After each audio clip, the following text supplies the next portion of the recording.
एक, और पीछे क्या है ल, एक बर्गर। यहाँ पर भी 4 शब्द है, तो एक तो हो जाएगा बर और एक हो जाएगा बर्गर, बर्गर है ना। पहले बर्गर ऋषि का है, ये आएगा ऋषि का, सबसे पहले ए, और ऋषि मतलब आ है, ये हो गया ठीक है। फिर श के लिए एस।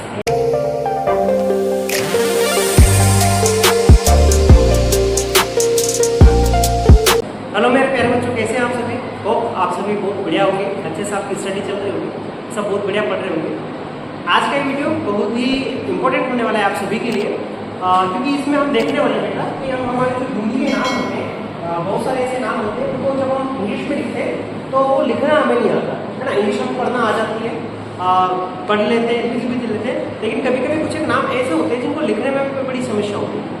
अच्छा, जो समझदार बच्चे हैं, जो इंग्लिश को फोकस के साथ पहले से शुरुआत से पढ़ते हुए आ रहे हैं, उनको ऐसी दिक्कतें नहीं आती है। लेकिन कुछ बच्चे ऐसे होते हैं जो इंग्लिश को अभी सीखने के दौर में, मतलब इंग्लिश को पढ़ना सीख रहे हो है ना, लिखने की कोशिश कर रहे हैं, तो उन सभी बच्चों के लिए, या जिनको इंग्लिश बिल्कुल पढ़ना नहीं आती है, वो भी सोच रहे हैं इंग्लिश पढ़ने के बारे में, इंग्लिश में लिखने के बारे में, तो उन सब के लिए बहुत ही इंपॉर्टेंट होने वाला है। क्योंकि हम यहाँ पर हिंदी से इंग्लिश कैसे लिखते हैं इसको सीखने वाले हैं। साथ साथ ये वीडियो उन लोगों के लिए भी इंपॉर्टेंट है जो स्कूल छोड़ चुके हैं, उनकी पढ़ाई खत्म हो गई है, अब वो सोच रहे हैं कि यार हमें इंग्लिश में चैटिंग करना है, हमें लिखना है कुछ, या हमें कुछ इंग्लिश में बातें बतानी हो, या किसी का नाम लिखना हो, ऐसी सारी चीज़ें अगर उनको लिखना नहीं आ रही है तो इस वीडियो के द्वारा हम इसको सीखने वाले हैं। सबसे पहले मैं आपको 2-3 रूल बताने वाला हूँ, रूल के बेस पर हम आसानी से हर एक नाम को इंग्लिश में कन्वर्ट कर पाएंगे। बिना देरी किए इस वीडियो को करते शुरुआत। चलिए आइए मेरे साथ सीखते हैं हिंदी के नामों को इंग्लिश में कैसे लिखें। चलो, तो सबसे पहले अगर हमें हिंदी के नाम को इंग्लिश में लिखना है तो हमें ये स्वर और व्यंजन हिंदी के उनको इंग्लिश में क्या लिखते हैं ये आना सबसे जरूरी है। इसमें सारी मात्राएं भी आ जाएंगी आपकी, और सारे व्यंजन वर्ड जो है वो भी सारे इसके अंदर आ जाएंगे। इसका आप स्क्रीनशॉट ले लीजिए, इसको नोट डाउन कर लीजिए, इसकी थोड़ी प्रैक्टिस कर लेना, इसको याद कर लेना। जब ये आपको याद हो जाएगा तो अपने आप आपको धीरे धीरे वो चीजें लिखना आसानी से समझ में आता है। एक बार मैं भी आपको समझा लेता हूँ कि जब भी अ लिखना होता है तो उसकी ए लिखते हैं, आ के लिए डबल ए, यहाँ पर कंफ्यूजन क्रिएट नहीं करना है, क्योंकि आ के लिए भी बहुत सारी बात ए ही लिखा जाता है, डबल ए लिखने की आवश्यकता हमें बहुत रेयर केस में पड़ती है।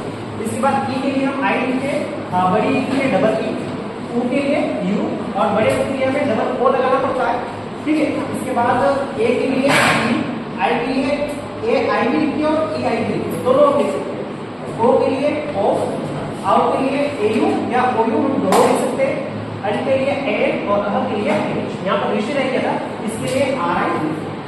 अब एक बात तो यहाँ पर समझ लीजिएगा कि जब हम हिंदी के नामों को इंग्लिश में लिखते हैं ना, तो वहाँ पर छोटी मात्रा और बड़ी मात्रा जो है इनका डिफरेंस क्रिएट होता है, लेकिन जब हम नाम लिख रहे होते हैं तो वहाँ पर इतना ज्यादा मैटर नहीं करता है। हमें अधिकांश जगह जो है वो छोटी मात्रा के लिए जो लेटर लिखा जाना चाहिए, मतलब ई के लिए आई लिखा जाना चाहिए, इसी को हम ज्यादा यूज करते हैं। ऐसे यहाँ पर बड़े ओ के लिए यू को लिखते हैं, तो भी हमारा काम चल जाएगा। ये दोनों में तो हो जाएगा। यहाँ पर अपना ई और आई की जो मात्रा है, इनमें ई और ये जो की मात्रा है, इनमें हम क्या करेंगे कि छोटे वाले मात्रा जो है उसको लगा के हमारा काम चला सकते हैं। बाकी सब जगह स्पेशली ध्यान रखना पड़ेगा कौन सी मात्रा लगी हुई है, उसके अकॉर्डिंगली हमें वो वर्ड लिखना पड़ेगा। यहाँ पर जब कभी कभी बात आती है ना, जैसे सरिता हो गया, गीता हो गया, सीता हो गया, वहाँ पर बड़ी की मात्रा आती है, तो वहाँ पर हम आई भी लगा सकते हैं, उससे भी हमारा काम चल जाएगा। तो ये होंगे सारे स्वर, ये स्वर हमें पता होना चाहिए, तभी हम किसी वर्ड को लिख पाएंगे। साथ साथ में ये व्यंजन, ये भी हमारे माइंड में चलना चाहिए। अब हम चलते हैं शब्दों को कैसे लिखते हैं इसके ऊपर, अगली स्लाइड में वही देखेंगे। चलिए, अब सबसे पहले हम देखेंगे कि दो अक्षर जो होते हैं, यानी ना और ला, इन दोनों को मिलाकर जो एक शब्द बना है, इस शब्द को कैसे लिखेंगे आप इंग्लिश में, ठीक है। देखो, एक बात तो समझ लीजिए कि जब भी किसी व्यंजन से मिलाकर हम शब्द बनाते हैं तो उसमें स्वर होता है। देखो, यहाँ पर ना और ला दोनों को मिला के लिखा है, इसके बीच में कोई भी हमने मात्रा नहीं लगाई, स्वर नहीं लगाया, लेकिन जब शब्द बनता है ना तो उसके अंदर स्वर होता है, ये हमें मान के चलना। क्या मान के चलना है कि जब कोई अक्षर जो ऐसा है जिसके अंदर कोई मात्रा नहीं लगा रखी है, तो वह समझना पड़ेगा वहां पर क्या है, स्वर है। जैसे क्या हो गया, जैसे कोई कल शब्द है, यहाँ पर भी दोनों शब्दों में कोई मात्रा नहीं लगा रखी है, लेकिन हमें मानना पड़ेगा कि बिना मात्रा के कोई भी स्वर, कोई भी शब्द जो है वो निर्माण नहीं हो सकता है। तो इसमें भी कोई ना कोई मात्रा लगी हुई है। वो क्या मात्रा है, कैसे लिखेंगे, इसके बारे में हम चलते हैं। सबसे पहले हम बात करते हैं न। तो सबसे पहले क्या है, न है। न को इंग्लिश में क्या लिखते हैं, ठीक है। अब मैंने क्या कहा कि कोई भी शब्द बनेगा तो मात्रा जरूर लगी होगी तभी बनेगा। अब यहाँ पर विलर है वो दिखाई नहीं दे रही, इस टाइप से आप इसको समझ लीजिए। यहाँ पर हमें क्या लगाना पड़ेगा, ए लगाना। जहाँ पर भी बिना मात्रा का कोई शब्द आएगा उसके पीछे कोई शब्द है जिसमें मात्रा है या नहीं, उससे मैटर नहीं करता। जैसे कल हो गया या जल हो गया, उनमें क्या है मात्रा है नहीं, तो ऐसे शब्द में हमें क्या मानना पड़ेगा, ए लगाना पड़ेगा। आगे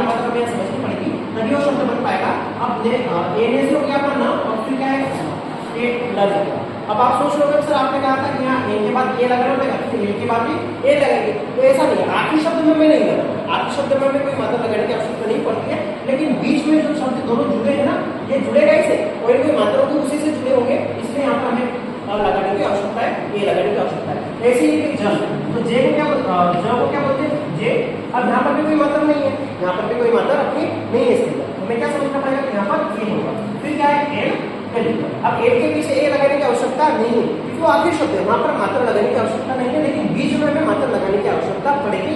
ये दो शब्दों की बात कर रहे हैं, ठीक है।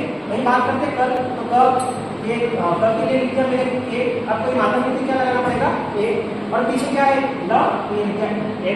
अब इस ल के बाद ए को लगाने की आवश्यकता नहीं है क्योंकि हमने आखिरी वाला शब्द है, इससे पहले कोई भी ए लगाने की आवश्यकता नहीं होती है। यहाँ पर ल लिखा, इसके बाद हमने ए लगाया है, ये क और ल दोनों मिलकर एक शब्द बना देते हैं, शब्द बनाएंगे तो वहां कोई मात्रा जुड़ी हुई अवश्य होगी, ठीक है। इसके बाद बात करते हैं काली, तो सबसे पहले तो के, इसमें क्या की मात्रा आ की मात्रा तो ये डबल ए लगाते हैं दोस्तों, है ना।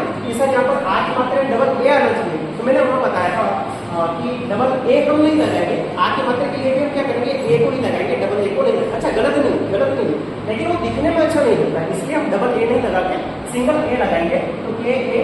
इसके बाद बात करें क्या है अपना ल, इसके लिए ए लगाएंगे, इसमें कौन सी मात्रा है अपने बड़ी मात्रा है, क्या लगा दूंगा डबल, ये भी लिख सकते हैं या इसको हम ये करके भी हम इसको लिख सकते हैं, ठीक है, दोनों ही करें। और कहा ना मैंने इस पर जब हम लिखते हैं ना तो इसमें मात्राओं का ज्यादा फोकस नहीं किया जाता है, सेंस निकल जाना चाहिए कहीं काले लिखा, ठीक है। इसके बाद बात करते हैं हम सेट की, तो सबसे पहले क्या है सब के लिए क्या लिखते हैं हम एस को लिखते हैं, क्या लिखते हैं एस को। इसमें क्या है कौन सी मात्रा है ए की मात्रा, छोटी ए की मात्रा, तो इसके लिए क्या लगाना पड़ता है ए लगाना पड़ता है। फिर क्या लिखा है तो टी ए आ जाएगा, ठीक है। और आखिरी में हमें कोई मात्रा नहीं है तो तुम सोचो सर ए लगाओ क्या पीछे यहाँ पर, तो मैंने क्या कहा कि आखिरी में हमें ए लगाने की आवश्यकता नहीं होती, लेकिन बीच में तो पड़ती है। जैसे जल में या बीच में ए लगाने की आवश्यकता पड़ेगी, यहाँ गल में भी ए लगाने की आवश्यकता पड़ेगी, और यहाँ पर नल में भी ए लगाने की आवश्यकता पड़ेगी, ठीक है। इसके बाद बात करते हैं अगले वाले शब्द की, क्या लिखा हुआ है रोक लिखा हुआ है, इसको मैं यहाँ ऊपर लिख देता हूँ, ठीक है। सबसे पहले क्या है र, इसमें क्या की मात्रा है ओ की, तो ओ की मात्रा के लिए क्या लगाते हैं ओ को लगाते हैं। अब क्या फिर ट, तो ट के लिए क्या लगाया, और बड़ी की मात्रा डबल की लगा दो या चाहे तो आगे। यहाँ पर हम इसको रोटी लिख सकते हैं, ये और ये रोटी भी अपना दोनों ही करें, ठीक है। ध्यान रखना कि डबल ई से बचे क्या लगाए, और आखिर में डबल ई लगाए तो कोई दिक्कत नहीं, आई लगाए तो ठीक ही चल जाएगा। कुल मिला के मैं आपको कंफ्यूज नहीं करना चाह रहा हूँ, मैं कहना चाह रहा हूँ सिंपल सी बात कि ये लिखेंगे वो भी सही है और ये लिखेंगे वो भी अपना ये गलत नहीं होगा, डिपेंड करेगा कि सामने वाला इस वर्ड को कैसे। इसके बाद बात करते हैं राम की, तो आग लिख दिया, इसमें क्या की मात्रा ए की मात्रा ए, और फिर क्या राम, ठीक है। अच्छा इन जब भगवान के नाम होते हैं, पुराणों के नाम होते हैं ना, तो उनके पीछे ए जोड़ा जाता है, ये याद। कोई धार्मिक ग्रंथ का नाम जैसे रामायण तो रामायणा लिखेंगे, जैसे रावण तो रावणा लिखेंगे, ठीक है। राम को रामा लिखेंगे तो ए लगाने की आवश्यकता पड़ती है। जैसे शिव तो ए से हो जाएगा शव, इसमें ई की मात्रा से लगाएंगे ई की मात्रा, फिर क्या होगा, ठीक है शिव, और इसके पीछे क्या जोड़ देंगे ए, क्या हो जाएगा शिव। धार्मिक पुराणों से रिलेटेड नाम जो है ना उनके पीछे ए जोड़ने की आवश्यकता पड़ती है। इसके बाद बात करते हैं दीप, और सबसे पहले तो क्या है द, इसमें क्या छोटी की मात्रा तो ये आई, और फिर क्या ये हो गया दीप, ठीक है। इसके बाद सीता, तो प के लिए छोटी की मात्रा के लिए क्या हो जाएगा आई, और फिर की मात्रा लगा सीता हो जाएगा। ऐसे माता तो वहां के लिए ए, आप आ की मात्रा के लिए क्या लगूंगा ए लगूंगा, डबल ए नहीं लगूंगा, डबल ए नहीं लगूंगा, सिर्फ ए लगूंगा, और फिर क्या हो जाएगा। अच्छा शुरू करेंगे सब में तो माता को नहीं लिखूंगा, ठीक है, ये भी माता नहीं लिख सकते, लेकिन वो दिखने में बेटर नहीं लगेगा, सेंस नहीं देगा सबसे, इसलिए नहीं क्लियर ना क्लियर। ये शब्द आपको समझ में आएगा, ये सिर्फ दो अक्षर थे, दो अक्षर से मिलकर एक शब्द बना था। ध्यान रखने की बात क्या कि जब कोई दोनों अक्षर बिना मात्रा के हो तो बीच वाला अक्षर जो है वहां पर हमें ए को क्या करना पड़ेगा, लगाना पड़ेगा, क्योंकि बिना मात्रा के कोई शब्द नहीं बनता है। ऐसे कल में भी मैंने क्या था ए को लगाया था, ये इंपॉर्टेंट बात जो है ध्यान में रखिए, बाकी तो सब जोड़ना। आगे बात करते हैं तीन शब्दों वाले अक्षरों को कैसे लिखेंगे, देखिए चलिए इसमें हम देखेंगे तीन और चार अक्षर के जो थोड़े से डिफिकल्ट होते हैं, सिंपल थोड़े थोड़े शब्द जो है इनको अंग्रेजी में कैसे लिखेंगे इसको देखते हैं। सबसे पहले हम बात करते हैं आसान शब्दों की, तो सबसे पहले आ जाते हैं मदन, क्या लिखना है मदन लिख रखा है, ठीक है। देखो सबसे पहले तो म, कोई मात्रा नहीं लगा रखी ए, फिर ड के लिए बी, कोई मात्रा नहीं लगा रखी ए, और फिर न के लिए एन, और एन के बाद ए लगाने की आवश्यकता नहीं पड़ेगी, ये बन जाएगा मदन। ठीक है। इसके बाद एक और शब्द लिखा है यहाँ पर जहाज, क्या लिखा है? सबसे पहले ज के लिए जे, ठीक है। अब जहाज, तो यहाँ पर कोई मात्रा नहीं है, जब ए लगा दिया, फिर एच ए आ की मात्रा लगी, आखिर में कोई मात्रा लगाने की आवश्यकता नहीं, मकान।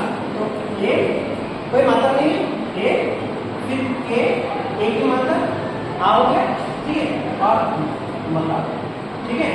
इसके बाद बात करते हैं लिखा लिखा।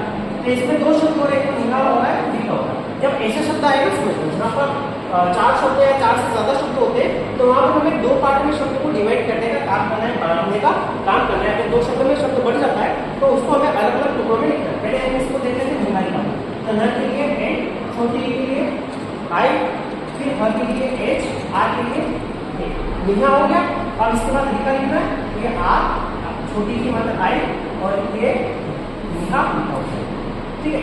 इसके बाद बात करते हैं मोहिनी, इसकी बात करते हैं। सबसे पहले म के लिए एन, ओ की मात्रा के लिए ओ, ठीक है, फिर हर के लिए एच, आई से हो जाएगा छोटी की मात्रा, फिर एन और आई लगाई तो भी ठीक है, यहाँ पर मतलब लगाई तो भी मोहिनी, ठीक है। इसके बाद बात करते हैं दयाल, द के लिए सबसे पहले डी, कोई मात्रा नहीं, डी ए, फिर वाई, आर की मात्रा ए और ए, दयाल, ठीक है। D A Y A, D के लिए डी लिखा, कोई मात्रा नहीं, ए लगा दिया, फिर वाई के लिए या के लिए वाई, फिर आर के लिए लगा दिया मैंने, आर की मात्रा के लिए, ठीक है। इसके बाद बात करते हैं देवेंद्र। सबसे पहले डी, बड़ी आई की मात्रा क्या लगाऊंगा, ए आई, दे, ठीक है। फिर वे, तो वी की वे। अच्छा, यहाँ पर न भी है, द भी और र भी, 3 चीजें, कितनी चीजें यहाँ पर, न, द और र। कैसे लिखूंगा? सबसे पहले देवे, न पढ़ने वाला, देवे न, फिर द और फिर द। और जब भी द्र जो आएगा, ये द्र कौन सा वाला, ये द के नीचे कटा हुआ र आता है ना, इसके बीच हमेशा क्या लगाना पड़ता है, ए लगेगा, हमेशा क्या लगेगा, ए लगेगा, हमें लगाना ही पड़ेगा। तो ये याद रखना है कि जब भी द आएगा, नीचे से कटा हुआ र उसके साथ में मिलेगा, उसके बीच हमें क्या लगाना पड़ेगा, ए लगाना पड़ेगा, ये हमें जोड़ना पड़ेगा। ये बात आप याद रखना। ऐसे शब्द में एक और बताता हूँ आपको। सबसे पहले ए, कोई मात्रा की ए, फिर ह के लिए एच, ई की मात्रा के लिए ई, फिर न के लिए तो न, और फिर द के लिए डी, फिर र भी है तो र, और र जब जोड़ा आर के साथ में ए भी जोड़ना, क्या हो गया, महेंद्र। जैसे एक और मैंने लिखा है, शायद तक कोई द्र वाला शब्द हो, ठीक है, नहीं तो आप बना लेना। जब भी द के साथ में र जुड़ा हुआ आएगा, उसके पीछे हमें ए लगाना। इसके बाद बात करते हैं बेटी का। सबसे पहले बी, बड़ी ए की मात्रा ए आई, बे, फिर द, और छोटी की मात्रा के लिए आई, और फिर क, और आर की मात्रा के लिए बेटी। इसके बाद बात करते हैं कृष्ण। ये ऋषि का, ये का ऋषि का। सबसे पहले ए, और ऋषि मतलब आर, ये हो गया, ठीक है। फिर श के लिए S, H, H, double H करते हैं। बहुत सारी जगह एक एच जो इसको हटा देते हैं, एक एच लगा देते हैं, हम डबल एच लगाए तो भी ठीक है, एक एच लगाए तो कृष्ण, और फिर ना, ठीक है। ये भगवान का नाम है, इसके पीछे में क्या लगाना पड़ेगा, ए लगाना पड़ेगा, क्या हो जाएगा, कृष्ण। यहाँ पर डबल एच ना लगाए तो भी हमारा काम हो जाएगा, एस। इसके बाद बात करते हैं गणेश की। कैसे लिखेगा, तो जी कोई मात्रा में ए, फिर न के लिए ए, ई के लिए ए की मात्रा के लिए और श, ठीक, ये हो गया। इसके बाद बात करते हैं किसकी, एक शब्द रहेगा अपना पार। सबसे पहले पी, आर की मात्रा के लिए पा, फिर अच्छा यहाँ पर पहले र है, फिर वह, यहाँ पर समझना, पार्वती, पार, र आर, पार, व के लिए भी, और फिर कोई मात्रा नहीं, ए और पार, ठीक है। इस टाइप से हम पार्वती को लिखेंगे। यहाँ पर ध्यान रखना पड़ेगा, पहले र आ रहा है, फिर वह, और जब भी आधे अक्षर आएंगे, जब भी क्या आएंगे, आधे अक्षर किसी पूरे अक्षर के साथ में जुड़े आएंगे, तो वहाँ पे बीच में हमें ए लगाने की आवश्यकता नहीं पड़ती है। यहाँ पर भी र जुड़ा हुआ है, तो के साथ में र और के बीच में कोई मात्रा नहीं लगाएंगे। देखो देवेंद्र में यहाँ पर न, द और आर की ना है, न, द और र, इन तीनों को मैंने एक साथ लिखा है, बीच में कोई मात्रा हमने यहाँ पर नहीं लगाई, ठीक है। इसके बाद और भी बहुत सारी जगह ऐसे, जब भी एक से ज्यादा शब्द आएगा, यहाँ पर ना है, यहाँ पर है और यहाँ पर है, इन तीनों के बीच में अगर कोई शब्द बीच में कोई ए नहीं लगाया, क्योंकि आधे अक्षर मिला के एक ही शब्द को बना, तो ऑलमोस्ट इसमें जो शब्द थे हम सारों को हमने बना लिया है। अब इसके बाद हम 4-5 शब्दों को और इससे डिफिकल्ट वाले वर्ड को लिखने की कोशिश करेंगे। मैं आपको 15 शब्दों और आपको करवा देता हूँ, सिर्फ कुछ नंबर के लिए वर्ड दे दूंगा, उनको आपको जैसे करना है और कमेंट बॉक्स में लिखो, ध्यान रखिए। देखिए बेटा, इसमें हम देखने वाले हैं कि 5 शब्द से ज्यादा शब्दों से मिलकर बने हुए डिफिकल्ट वर्ड जो है वो कैसे हम लिखेंगे इंग्लिश में, कैसे इनको कन्वर्ट करेंगे। देखिए सबसे पहले लिखेगा आदि पुरुष। देखो जब भी 3 या उससे ज्यादा शब्द बनते हैं तो उसको तोड़ने की कोशिश करो, दो टुकड़ों में, अगर वो दो अलग अलग टुकड़ों में टूट रहा है, सेपरेट हो रहा है, तो वहां तक उसको बनाओ। देखो इसमें क्या हो जाएगा, आदि और पुरुष दो अलग अलग शब्द बन जाएंगे, तो बनाना। देखो आदि के लिए हम डबल ए लगाते हैं, कोई दिक्कत नहीं है, सिंगल ए लिखे कोई दिक्कत नहीं, ठीक है। आप और द के लिए डी और आई लगा दूंगा। डबल ई की मात्रा भी हम यहाँ पर लगा सकते हैं, मैं आई लिख रहा हूँ, दोनों ही करेक्ट है, लेकिन आई लिखना ज्यादा बेटर है, इसमें भी छोटी हो जाएगी, करेक्ट होगी। आदि अब प के लिए पी, टू के लिए यू और र, और इसमें फिर टू की मात्रा पुरु और श, एस एच आदि पुरुष, ठीक है। ये हो गया आदि पुरुष। इस टाइप से होता है। मैंने यहाँ पर भी क्या किया है, बड़ा होने के बाद हमने पॉजिटिव यू लगाया, ठीक है, ये हम कर सकते हैं। इसके बाद बात करते हैं बर्गर। यहाँ पर भी 4 शब्द है, तो एक तो हो जाएगा बर और एक हो जाएगा बर्गर, बर्गर है ना। पहले बर्गर लिखो हमें, तो बी मात्रा कुछ भी नहीं है, इसमें कोई मात्रा नहीं लगा, क्या करना पड़ेगा, ए लगाना पड़ेगा। फिर र के लिए आर, ठीक है। अब याद रखना, अब याद रखना मैंने क्या कहा था, ये दो टुकड़ों में टूट गया है। अब हम यहाँ पर ए नहीं लगाएंगे, यहाँ पर ए को लगाने की आवश्यकता आपको नहीं पड़ेगी, क्योंकि ये दो टुकड़ों में टूट गया, एक बर अलग बन गया, बर अलग बन गया। तो यहाँ पर हम ए नहीं लगाएंगे, ये याद रखना, ठीक है बच्चे। यहाँ पर बहुत सारी गलतियां हैं, बर और फिर बर, तो जी है। ऐसे ही मकसद, एक शब्द में लिख देता हूँ, यहाँ पर लिख देता हूँ मकसद, मकसद ये भी शब्द होता है। तो इसको भी लिखने में हमें क्या करना, ध्यान रखना है। देखो पहले होता है मक, तो ए मक, और फिर सब के लिए यहाँ पर कोई लगाने की आवश्यकता नहीं पड़ती, क्योंकि दो टुकड़ों में शब्द बराबर बन रहा है, दोनों का अलग अलग सेंस बन रहा है। तो ये संधि विच्छेद जो होता है ना अपना, उस टाइप से हो गया, ये अलग शब्द हो गया, ये अलग शब्द हो गया, बीच में ए लगाने की आवश्यकता हमें यहाँ पर नहीं पड़ेगी, ये याद रखना, ठीक है। अब इसकी बात करते हैं नागेश्वर, तो ए आगे मात्रा लगा दी, ठीक है। और फिर क्या, ड के लिए जी, ई के लिए एक मात्रा के लिए ए हो जाएगा, ठीक है। और श के लिए एस एच। अब श और व दोनों साथ में, तो श को जोड़ देंगे, नागेश्वर और नागेश्वर, ये होता है नागेश्वर। अच्छा यहाँ पर मैंने ए भी जुड़ा और यहाँ पर भी जुड़ा, क्योंकि ये श और व दोनों तो जुड़े हुए थे ना। एक तो आधा श था और पूरा व था, ये आधा श और ये पूरा व, तो मैंने आधा श और पूरा व दोनों को जुड़ा के ए लगाया, ठीक है। डबल डबल ए लगाने की आवश्यकता हमें नहीं पड़ेगी, ठीक है। इसके बाद बात करते हैं माँ का, तो ए एच ए, ठीक है, इस टाइप से बना देंगे। इसके बाद बात करते हैं संधि। देखो पहले तो सबसे पहले एस, ठीक है। अब इसके बाद आगे मतलब और अंग है ना, ठीक है। ए लगाए ना, ए लगाए, तो अंग मात्र के लिए ए लगता है ना, ए लगता है, तो वही आग भी आ जाए इसमें, आग की मात्रा भी आ गई इसमें, और अंग भी आ जाए, ये दोनों आ गए, तो साथ। अब इसके बाद डी और आई लगा दूंगा, तो डी हो जाएगा, फिर पी और सांधी, फिर ए, ठीक है। और यहाँ पर टी के बाद एक ही लगाया, क्योंकि यहाँ पर तो मात्रा नहीं थी, शब्द भी अलग लग रहा था, सांधी अलग हो रहा था, पानी अलग हो रहा था, लेकिन यहाँ पर हमें एक होने की आवश्यकता ऑलरेडी नहीं पड़ रही है, यहाँ पर डी की मात्रा लगी हुई है। फिर पी लिखा, ये में कोई मात्रा एक नहीं, मैंने एक हो रहा है, क्योंकि यहाँ पर बिना मात्रा की आवश्यकता है, ठीक है। इसके बाद बात करते हैं शिवाली। सबसे पहले एस एच आई और वी ए, ये हो गया शिवा, और फिर लय के लिए ए शिवा, ठीक है। इस टाइप से जोड़ेंगे। इसके बाद बात करते हैं विद्यालय, तो वी आई, ठीक है, ये हो गया वी। अब ध य, इसको ध हो या दोनों होता है, तो डी एच विद्या, और आगे मात्रा के लिए ए लगा दो, ये विद्या, ठीक है। और फिर इसके बाद खेल के, ठीक है, इस टाइप से हमें पढ़ना है। इसके बाद बात करते हैं नालंदा की, तो ए ना, ए और ए, ठीक है। देखो ए एन और डी नालंदा। अच्छा इसका नालंदा का अगर टुकड़ा करो, तो नालंदा का 2 टुकड़े नहीं हो रहे, तो यहाँ पे सोच रहे हो सर यहाँ पर आपने ए के बाद ए क्यों लगाया, आपने तो सर यहाँ पर मना कर दिया था कि मत लिख देंगे और ए के यहाँ पर ए लगाने की आवश्यकता नहीं, फिर सब लिख देंगे। और आपने ऐसे नाल और नंदा क्यों नहीं किया, तो ये संभव नहीं, क्योंकि नालंदा का कोई टुकड़ा नहीं होता है, 2 टुकड़ों में बट नहीं रहा, नाल और नंदा नहीं कर सकते, है ना। नालंदा एक ही शब्द है पूरा, इसलिए मेरे को यहाँ पर ए लगाना था, नालंदा कोई टुकड़ा नहीं हो रहा था, इसलिए मेरे को लगाना था। अगर टुकड़ा होता था नाल और कोई और शब्द होता, नाल के बाद कुछ और शब्द लगा होता, तो यहाँ पर मैं एम नहीं लगा, लेकिन शब्द क्या हो रहा है, टूट नहीं रहा है 2 टुकड़ों में, इसलिए मेरे को ए लगाना पड़ा, क्योंकि यहाँ पर कोई मात्रा नहीं थी, इसलिए ए लगाया, ठीक है। उसके बाद बात करते हैं रामेश्वर। तो सबसे पहले ए टी की मात्रा की और रामेश्वर ऐसे रामेश्वर रामेश और फिर वर्ग VARA। अब यहाँ पर देखो, यहाँ पर मेरे ए निकल गया, क्यों नहीं लगा? क्योंकि यहाँ पर दो टुकड़े बन रहे हैं, एक तो हो रहा है रामेश और एक हो रहा है वरुण। ये हो गया रामेश और पूर्णिया।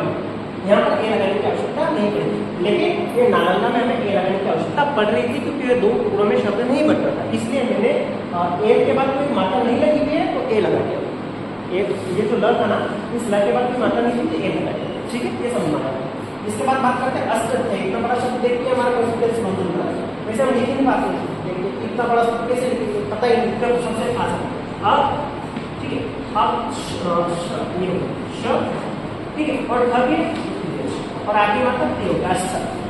आसान है। सबसे पहले ए, फिर षटकोण का ASH, फिर ख के लिए TH और आगे मतलब ए। ये हो गया अस्था। अब देखो अस्था में ये भी है और आ भी है। अब ये अध्याय, अस्था अध्याय, तो DHYA है ना, ये ध्या, अस्था ध्या और फिर ये तो वाय, ये हो गया अष्टाध्याय। हो गया अष्टाध्याय। इस टाइप से लिखो टुकड़ों में तोड़ दो इसको। देखो सबसे पहले क्या है अ है, फिर क्या है षटकोण का है, फिर क्या है घटाने का है, फिर क्या है आ की मात्रा है, ठीक है, फिर क्या है फिर ध है, ठीक है, फिर क्या है यह है, फिर क्या है आ की मात्रा है। ऐसे टुकड़ों में तोड़ करके हम कर सकते हैं। अ के लिए ए, फिर श के लिए SH, फिर ढ के लिए D और आ के लिए A, फिर ध के लिए DH, फिर ये के लिए Y, फिर आ के लिए A और फिर यह और है। तो ये हो गया अष्टाध्याय। क्लियर है? इस टाइप से हम टुकड़ों में तोड़ के भी इसको कर सकते हैं। अब बात करते हैं पंचतंत्र। तो P, अब कोई मात्रा नहीं, ए ऊपर अन की बिंदी लिखना, ठीक है, और CH हो गया पंच। अब यहाँ पर ए लगाने की आवश्यकता नहीं क्योंकि ये पंच और तंत्र दो टुकड़ों में टूट रहा है। पंच और तंत्र दो टुकड़ों में क्या हो रहा है, टूट रहा है। तो पंच और तंत्र लिखो TAN तंत्र और और ये पुराना शब्द है ना, ये पुराना सुना हुआ शब्द है, तो इसके पीछे ए लगा है, पंच तंत्र होगा। ठीक है, हिमेंद्री सबसे पहले तो HIME, अच्छा ये हो गया हिमेन। अब यहाँ पर चीज सेम पता जो आपको हुआ था ना नालंदा में, आधा नौ ये सब एक शब्द है ना, हिमेन न ग आ ये हो गया हिमेंद्री। देखो ई मैट द्री हिमेंद्री। ठीक है, मुख्यालय A U A H Y A N मुख्यालय ए देखो ये इंग्लिश में हो गया मुंह, आधा ख तो KH और यह जोड़ दिया Y HY और आ की मतलब दिया और नहीं AA। अच्छा यहाँ पर मुख्यालय ठीक है, तो समझ में आएगा होगा कि यहाँ पर आ की मतलब किसके है, बागेश्वर है ना, बागेश्वर। देखो B A बा, फिर ये ठीक है, फिर SH और व A बागेश्वर, ये हो गया बागेश्वर। ठीक है, तो इस तरह से हम सारे शब्दों को आसानी से कन्वर्ट कर पाएंगे। आई होप कि आपने सारे समझना है। रूल कॉमन है, सिंपल है, स्पष्ट है, कुछ भी इसमें ऐसा सोचने जैसा नहीं। सबसे इम्पोर्टेंट बात क्या कि हमें हिंदी के सारे अक्षर पता होने चाहिए, इनको इंग्लिश में कैसे लिखते हैं उसके पीछे के लॉजिक पता होना चाहिए। ये याद रखना और कुछ भी याद रखना, आसानी से मात्रों को जोड़ जोड़ के आप इस टाइप से सारे नामों को इंग्लिश में आसानी से कन्वर्ट कर सकते हैं।